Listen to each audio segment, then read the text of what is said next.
Okay, so starting off today's show, I wanted to talk a little bit about Mick Cronin and the 2021 UCLA Bruins and why I actually think this program is really going in the right direction. And they were actually in the news the other day because the Kentucky transfer who committed to UCLA earlier in the offseason, Johnny Juzang, has announced that he will be eligible this season. The NCAA did announce that he will be receiving a waiver. And this made me think a little bit about UCLA and just how far exactly they came last season and how much credit Mick Cronin deserves for the coaching job he did last season. Now, before I start talking about UCLA and everything that went down with this team last season, I want to talk a little bit about first Steve Alford and the exact place where he left this UCLA Bruin program, because I think that's the thing. That's the thing.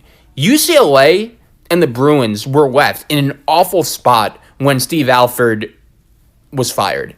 He was a coach that, even though when you look at his resume, you're going to think to yourself, okay, this guy made three Sweet 16s in 6 years. How exactly is he going to be fired, and why? How could he have left the program in that bad of shape if he made Sweet 16s in his first 6 years in Westwood? And I totally understand that. On paper, when you see that he made all those Sweet 16s, you're going to be a little confused. But at the same time, if you look at his resume closer, I think you'll ultimately realize why UCLA made the decision and why ultimately it looks like the right decision that UCLA made. To start off, in Steve Alford's first year in Westwood, they made the Sweet 16, won the Pac-12 tournament. I'll give him props for that, no doubt. But since then, in 2015, every UCLA fan will tell you that team had no business making the tournament. If you remember, they were shocked when they got the bid. They were very surprised, and they ended up having a lucky win in their first round tournament game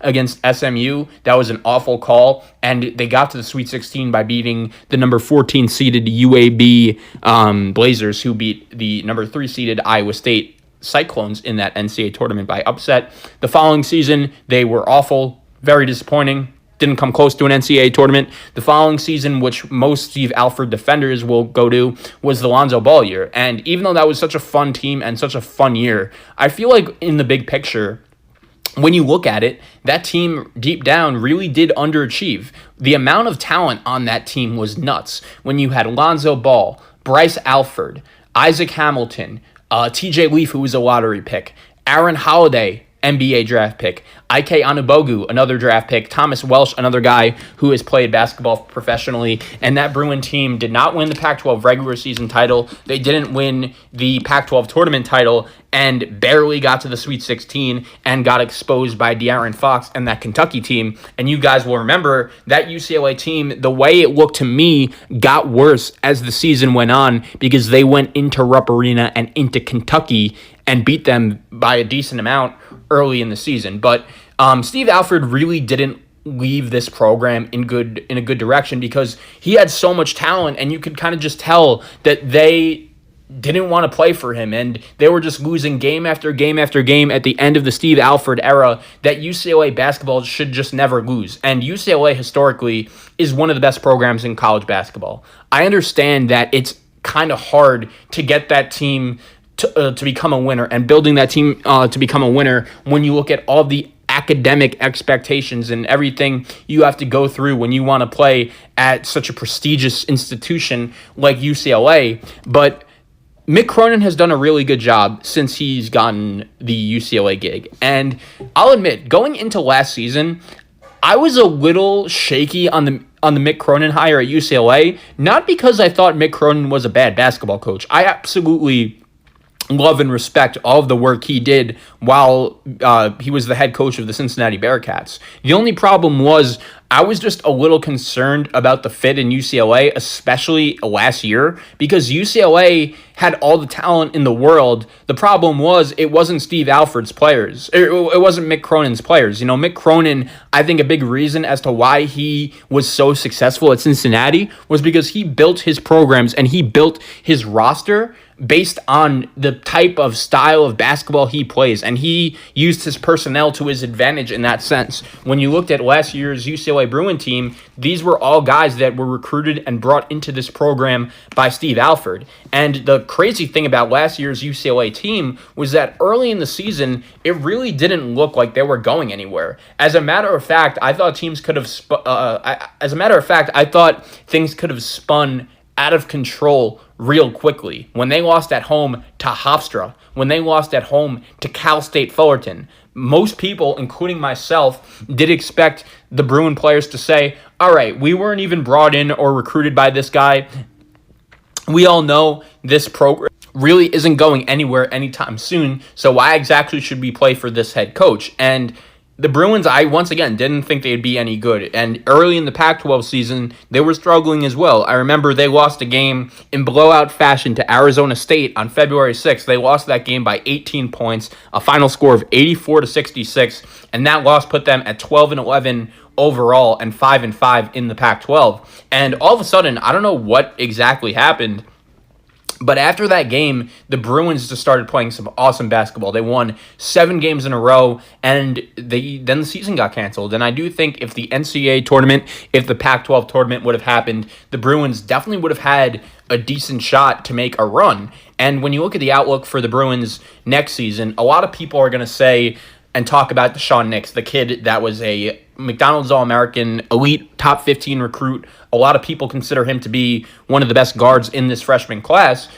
He actually announced a couple weeks ago that he will be playing in the G League on the same team with Isaiah Todd and Jalen Green. And most people thought, all right, like he's leaving UCLA. The Bruins are even bigger trouble next season. And Mick Cronin, who really knows how good the Bruins will be. And even though that loss definitely didn't help things, I don't think it really hurt things that much either, because UCLA just has so much depth, and I still, even without Deshaun Nix, really like the way their roster was built. I would rather have a guy in Tiger Campbell that was experienced and has played under Mick Cronin before than a guy like Deshaun Nix. And when you look at the way the Bruins are built for next season, a big reason why I like them is because they have just a bunch of depth. The NCAA made the decision to grant the waiver for Johnny Juzang, and that means the Bruins, along with Tiger Campbell at the point and their bigs Jalen Hill and Cody Riley, are going to have so much depth and so many different options on the wing.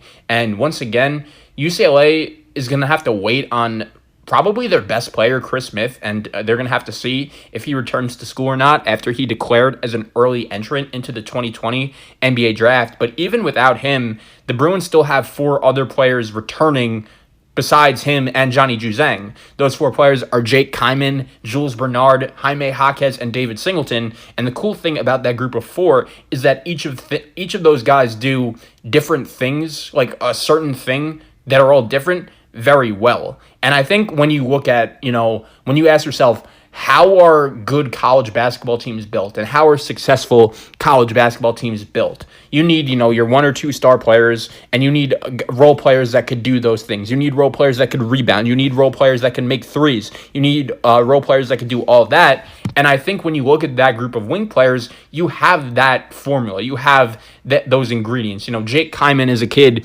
that going into last season, most UCLA fans really didn't expect much from him, but the true Bruin fans will remember UCLA's first Pac-12 game of the season against Washington. Kyman was a kid that went off. He hit, I believe, 6 or 7 threes, including the game-winning shot. And he took off for the Bruins last year. He was the leading scorer in a bunch of their big wins down the stretch. I think he could be a big-time impact player next season. They also bring back David Singleton. Singleton, his freshman year, 2 years ago, was very good and very productive. He then actually tore his ACL in the 2019 Pac-12 tournament. I don't think he really looked 100% healthy at all last year, but he still was able to get on the floor, and I think the more time you give him, another full offseason, he will be even better and will improve from that torn ACL. They also have Jules Bernard. This was a guy that was also in that same recruiting class as David Singleton, and he's just a good all-around player. He provided depth for the Bruins last year. He's a guard that has good size. He's like 6'4", 6'5". He could shoot the ball a little bit, play good defense.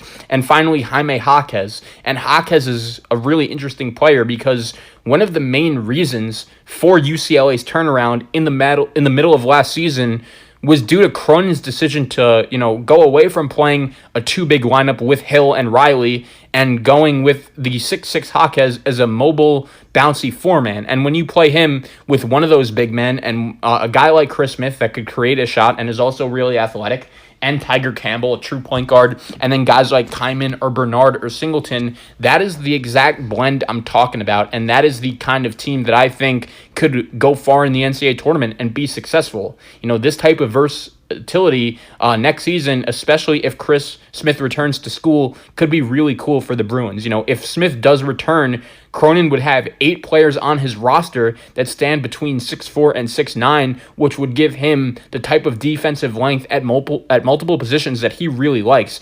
And I think if Chris Smith does come back and you have that length, UCLA could definitely be one of the favorites to not only be very good next season, but maybe even win the Pac-12. And college basketball is better when UCLA is good. UCLA, the thing is with them, everyone knows that there's so many different things to do in LA, and sometimes it's hard to grab the fans' attention. It's hard to grab the fans to come to your game and get a crowd. We know that the two football teams in that city, the Rams and the Chargers, have had a little bit of a problem with that over the last couple seasons, and I think UCLA has as well. When you're in LA and you're not relevant, it is very easy for you to be forgotten about and not have a crowd. And that's natural, when teams aren't good, naturally less fans are going to show up. But I'll tell you this, when the UCLA Bruins are on and they have their fans are there and they have a big game at Pauley Pavilion, that stadium could buzz a little bit. You guys remember they had a home game against Arizona that was at the peak of that big-time winning streak at the back end of last regular season. I loved how much